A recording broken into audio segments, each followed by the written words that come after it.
प्रत्येक व्यक्ति को जीवन जीने के लिए 3 शक्तियाँ चाहिए होती हैं। इच्छा शक्ति, कर्म शक्ति और ज्ञान शक्ति। ये तीनों 2 तरह से रेगुलेट होती हैं। जन्म के साथ प्रकृति ये तीनों शक्तियां प्रत्येक प्राणी को दे देती है, लेकिन मन और बुद्धि हावी हो जाते हैं इन शक्तियों के ऊपर और अपने हिसाब से इनको चलाने लगते हैं। मन और बुद्धि इस शरीर के अंग हैं, शरीर के साथ समाप्त हो जाते हैं।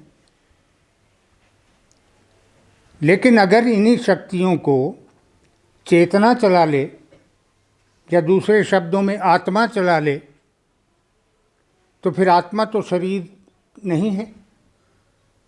शरीर ने तो समाप्त होना है, आत्मा को तो समाप्ति नहीं होना है।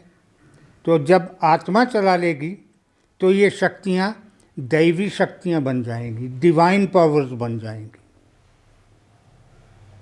इच्छा शक्ति में क्या है? हर व्यक्ति कोई ना कोई इच्छा करता है, हर समय इच्छा करता है। और जो इच्छा नहीं करता है वो तो फिर मैं ये कहता हूँ वो तो केवल मृत्यु की प्रतीक्षा में जी रहा है, कुछ करने की इच्छा ही नहीं है।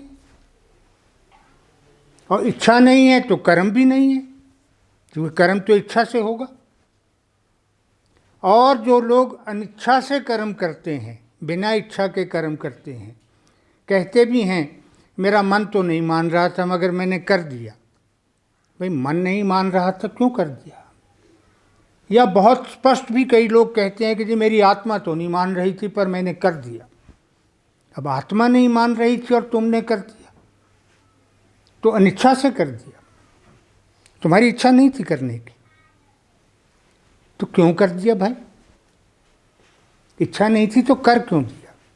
और अनिच्छा से किया हुआ कर्म फल भी नहीं देगा। एक बच्चा अगर अनिच्छा से एग्जाम में बैठ जाए तो पास हो ही नहीं सकता। इच्छा शक्ति तो चाहिए ना। हम सरकारों को भी कहते हैं ना कि ये हो तो जाना चाहिए, सरकार की इच्छा शक्ति नहीं है। वो इच्छा शक्ति क्या होती है? इच्छा से कर्म बनता है, और कर्म 2 ही प्रकार के हैं, सत्कर्म है, दुष्कर्म है। अगर बुद्धि और मन से प्रेरित होकर कर्म शक्ति का प्रयोग करें तो फिर माया का कर्म करेंगे। माया क्या है? माया आवरण है, माया वस्त्र है, लिबास है, कपड़ा है।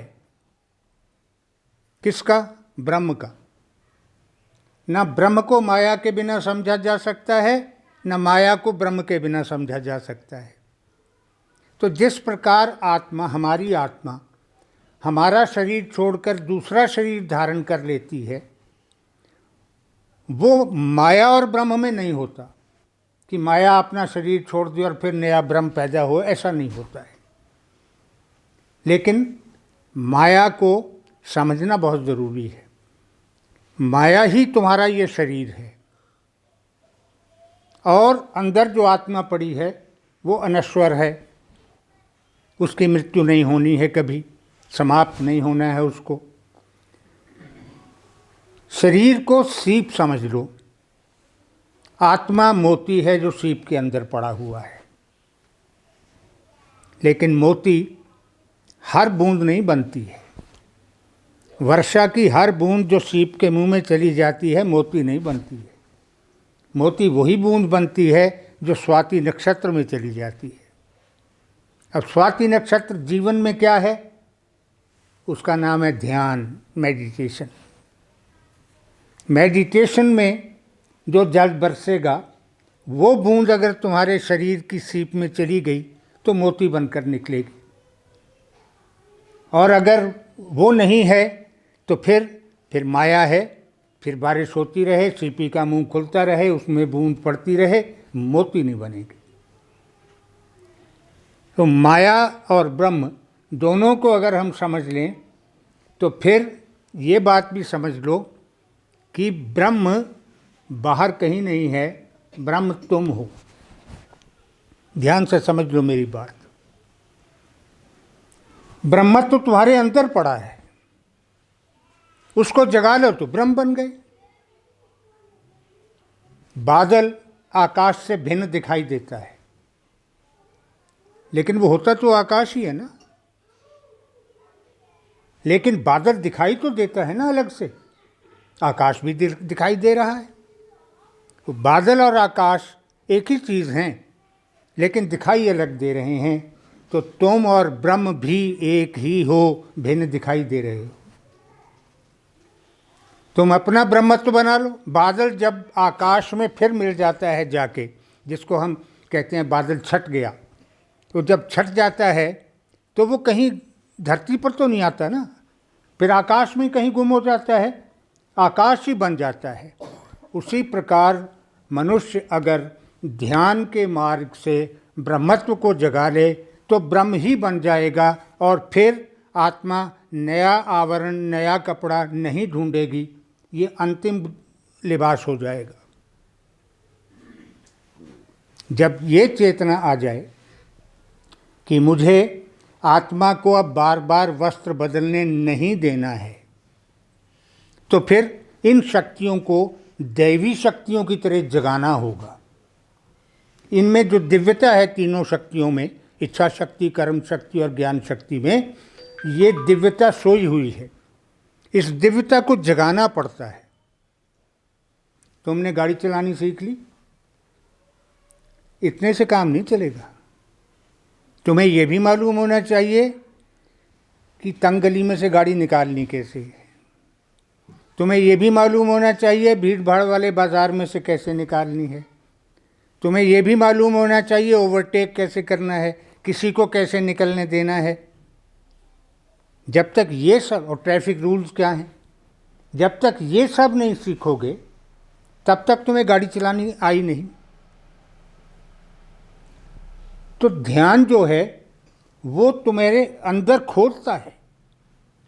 तुम्हारा सूक्ष्म शरीर जो है वो खुला नहीं है, उसको खोलना पड़ता है।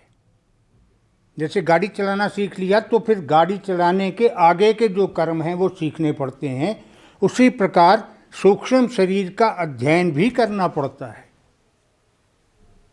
ध्यान कर लिया, साक्षात्कार तक पहुंच गए, लेकिन अभी तुम्हें कुंडलिनी का ज्ञान नहीं है, अभी तुम्हें चक्रों का ज्ञान नहीं है, अभी तुम्हें कोशों का ज्ञान नहीं है, और ज्ञान हो भी जाए तो इनका प्रयोग करना नहीं आता है। तो वो जब तक वो सब नहीं सीखोगे तब तक गाड़ी चलानी नहीं आई है। गियर बदल लेना, स्टीयरिंग संभाल लेना काफ़ी नहीं होता है। और फिर क्या है कि जब हमें पानी निकालना होता है धरती में से, तो हम क्या करते हैं, गहरा कुआं खोदते हैं, मिट्टी हटाते जाते हैं, और फिर साफ निर्मल पानी निकल आता है। तो अगर हम अपनी चेतना के ऊपर पड़ी हुई बुद्धि और मन की मिट्टी हटाने लग जाएं, हटाते जाएं, तो नीचे से क्या निकलेगा, तुम्हारी निर्मल आत्मा निकलेगी। लेकिन ये मिट्टी हटानी बड़ी ज़रूरी है कि मन और बुद्धि की मिट्टी जो, यही इसी का नाम माया है। माया का अर्थ भ्रम है, माया का अर्थ ही भ्रम है। वो भ्रम की जो मिट्टी पड़ी हुई है, और ये दिव्य शक्तियाँ जो हैं ये धार्मिकता से नहीं जाग सकती, ये भी समझ लो। पूजा पाठ, कर्म कांड, मंदिर मस्जिद, दिस दैट, इससे नहीं होगा।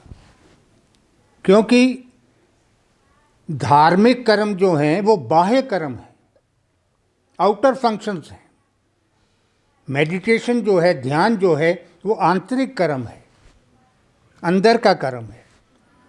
वो तुम्हारे सूक्ष्म शरीर की क्रिया है, बाह्य शरीर की नहीं है। बाह्य शरीर तो समाधि में बैठा है। और समाधि क्या होती है, कोई मर जाता है तो उसकी समाधि बनाते हैं ना, तो समाधि का मतलब है मृत्यु। तो हम जब समाधि में बैठते हैं तो एक्चुअली हम मरते हैं,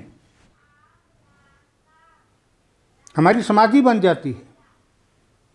लेकिन क्योंकि हमारी आत्मा प्राण की डोर के साथ बंधकर शरीर से निकलती है, उसने लौटना इसी शरीर में होता है, इसलिए हमारी फिजिकल डेथ नहीं होती, शरीर की मृत्यु नहीं होती। इसलिए इसको मेडिटेशनल डेथ कहा गया है, ध्यान मृत्यु कहा गया है।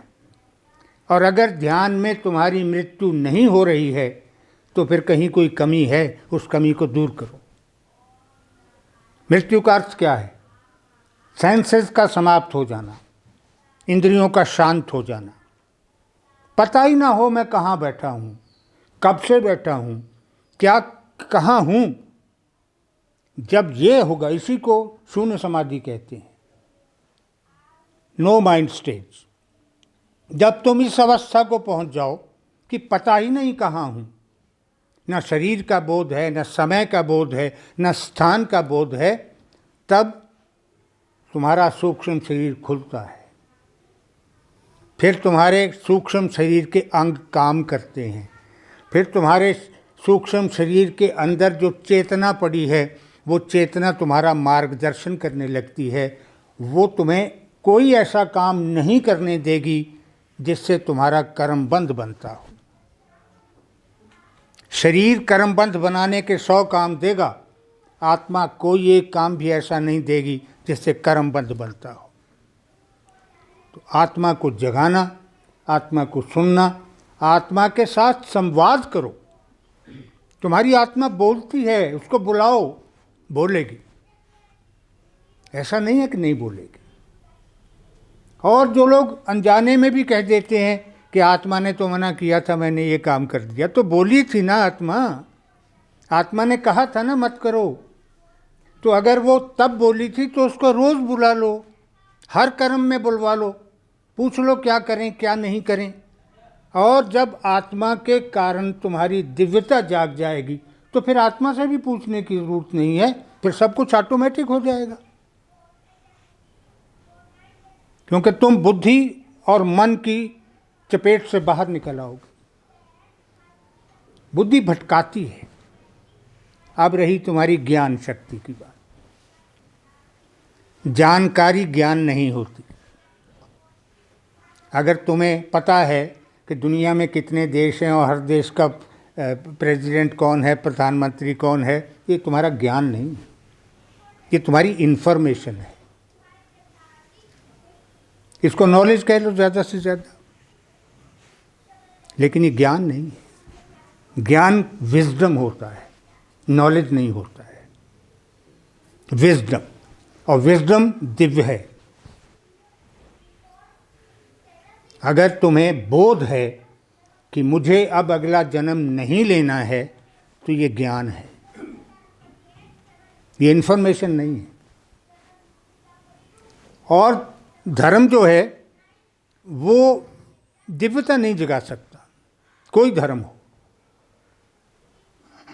कोई हिंदू है, कोई सिख है, कोई मुसलमान है, कोई ईसाई है, कोई पारसी है, बीमार होते हैं तो सबको अलग अलग दवाइयाँ नहीं मिलती, एक ही दवा मिलती है। पेशेंट किसी धर्म का हो, डॉक्टर दवाई वही देता है। तो इसी प्रकार से माया से जो रोग पैदा होते हैं उनकी भी एक ही दवा है। किसी का कोई धर्म हो, दवा एक ही है, अध्यात्म, स्पिरिचुअलिटी, रूहानियत। क्योंकि रूहानियत तुम्हारी रूह की निजात की बात करती है, आत्मा की मुक्ति की बात करती है, इसीलिए उसको रूहानियत कहती है। मजहबियत, धार्मिकता और रूहानियत में ज़मीन आसमान का फ़र्क है। तो मजहबियत या धार्मिकता के ज़रिए से अपने अंदर की दिव्यता को जगाया नहीं जा सकता।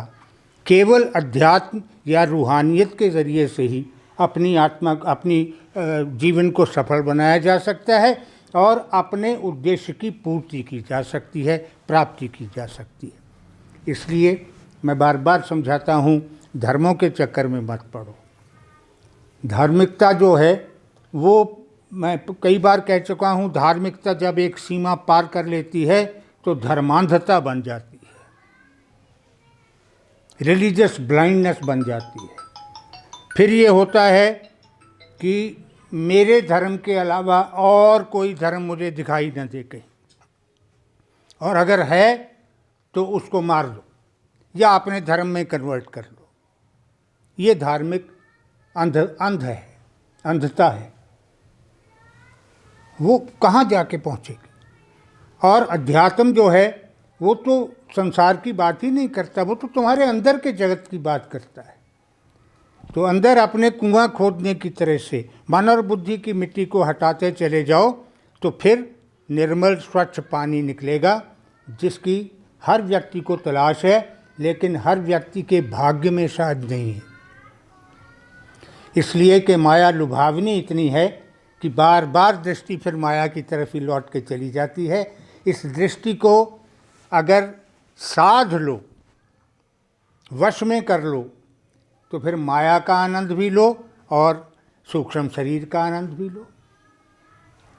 एक बात फिर समझ लो कि जब तक सीप नहीं है तब तक मोती के पैदा होने को जगह नहीं है।